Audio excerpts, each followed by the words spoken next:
Serangkaian wisuda yang dilangsungkan Unhi Denpasar seluruh calon wisudawan terlebih dahulu mengikuti upacara Menjaya-Jaya.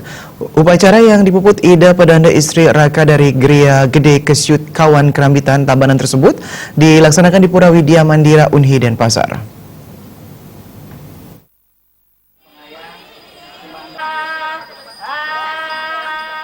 Upacara Menjaya-Jaya diikuti 283 calon wisudawan dari S1, S2, dan program doktor. Rincian calon wisudawan program S1 yang terdiri atas 6 fakultas adalah Fakultas Pendidikan Agama dan Seni sebanyak 62 orang, Fakultas Ekonomi sebanyak 121 orang, Fakultas MIPA sebanyak 14 orang, Fakultas Kesehatan 11 orang, Fakultas Teknik 25 orang, serta Fakultas Ilmu Agama dan Kebudayaan sebanyak 12 orang. Sementara dari program S2, calon wisudawannya berjumlah 38 orang.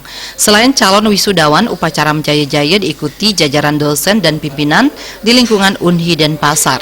Wakil Rektor 1 Unhi, Profesor Putu Gelgel mengungkapkan, calon wisudawan yang akan dilepas secara resmi oleh universitas diwajibkan mengikuti upacara Menjaya-Jaya karena Universitas Hindu Indonesia yang mempunyai pola pokok ilmiah yaitu agama dan budaya sudah sepatutnya sebelum menggelar wisuda secara formal terlebih dahulu dilakukan proses pelepasan mahasiswa secara spiritual.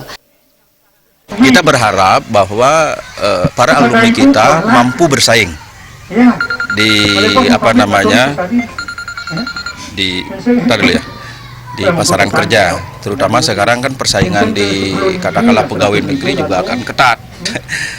Nah, secara administrasi akademik begitu, alumni kita sebetulnya prodi-prodi di seluruh Unhi itu sudah terakreditasi B, artinya mereka kalau melamar pekerjaan sudah memenuhi syarat secara akademik gitu.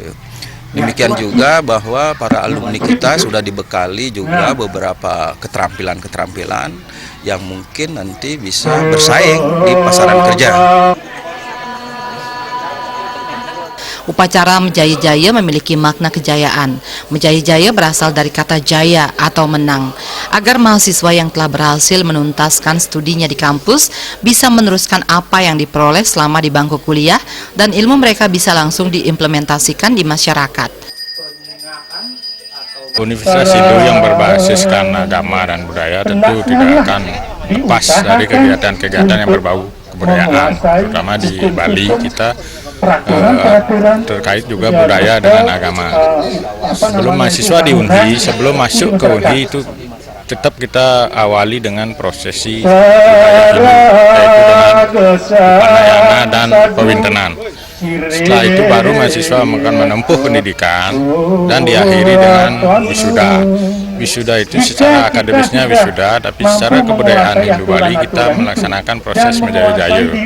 Supaya rasa dan rasiomu sebagai seorang ikan. Alit Setiawan, Bali TV.